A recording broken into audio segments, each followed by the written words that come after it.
Can Joy Milne actually smell Parkinson's disease? Scientists decided to test that claim. They gave her 12 t-shirts. 6 had been worn by people diagnosed with Parkinson's and 6 with people who had not. She correctly identified all 12.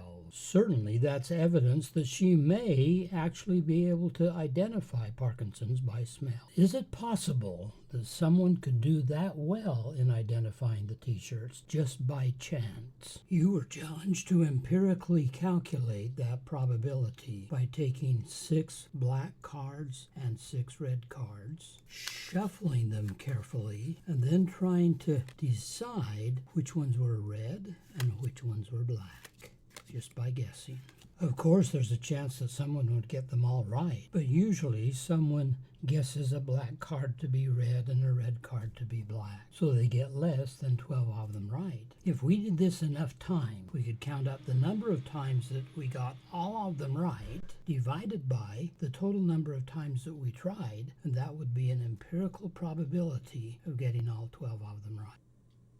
Here is an R script that should be part of your written report on Parkinson's disease. This script does what we were doing with the 12 cards 10,000 times. So it allows us to get a much more accurate empirical probability. Just go ahead and use the script as it is, but let me explain the script to you. This line 2 creates a vector called RW for right, wrong. It contains a 0 and a 1. If we choose a 0, it means that we made a wrong choice with one of the cards or t-shirts. If we choose a 1, it means that we made the right choice on that card or t-shirt. This line uses the sample function. It samples from that RW 12 times with replacement. So it essentially gives us a sequence of 1s and 0s saying on the first card or t-shirt we either got it right or wrong, and so on. The results of the sample function is saved in a object called SAM, and then SAM is summed and saved in X. Now when you think about summing SAM, remember that it was 0 if we got it wrong and 1 if we got it right. So X is going to tell us the number of times that we got right on that trial. The script begins by creating an empty vector which will contain the 10,000 results. This command is what's called a for loop. It's saying that while I is between the numbers of 1 and 10,000, so it's going to do 10,000 trials of this, and that squiggly bracket ends down here. We're going to do whatever's in between those two squiggly brackets. So notice what it's going to do 10,000 times. It takes that sample, it sums the sample, and then it combines that sum that we got with what the previous results were. So finally we'll have a list, results, 10,000 characters long, that tells how many we got right in each of those 10,000 trials. The table command looks at those 10,000 results and goes through and sees how many times we got 0 right, how many times we got 1 right, and so on. So let's look at some runs of the script. Remember, in Posit Cloud, when you want to run the script, you highlight the script and then hit run. And so in this particular time, 10,000 trials, we got 0 right once, we got 12 right 4 times, we got 6 right 2,228 times, and so on. So if we were calculating an empirical probability of getting 12 of them right, we would say that our empirical probability in this case is saying 4 out of 10,000. Of course, somebody else, when they run it, get a different result. They're saying 1 out of 10,000. Somebody else runs it, they get 2 out of 10,000. So usually it's 1, 2, 3, or 4, something like that out of 10,000. Occasionally something crazy happened. In this case, out of 10,000 trials, we didn't ever get all 12 of them right. But we know that there is a probability of getting it right. There's a chance of it happening. So if that occurs in your report, run it again and get a better calculation. So use the script, put it in your report, run the script, and tell us what your empirical probability is. We'll all be pretty close. Everybody will get something like a 1, 2, 3, or 4, or something like that. Later on in the course, we will look at theoretically calculating this type of probability.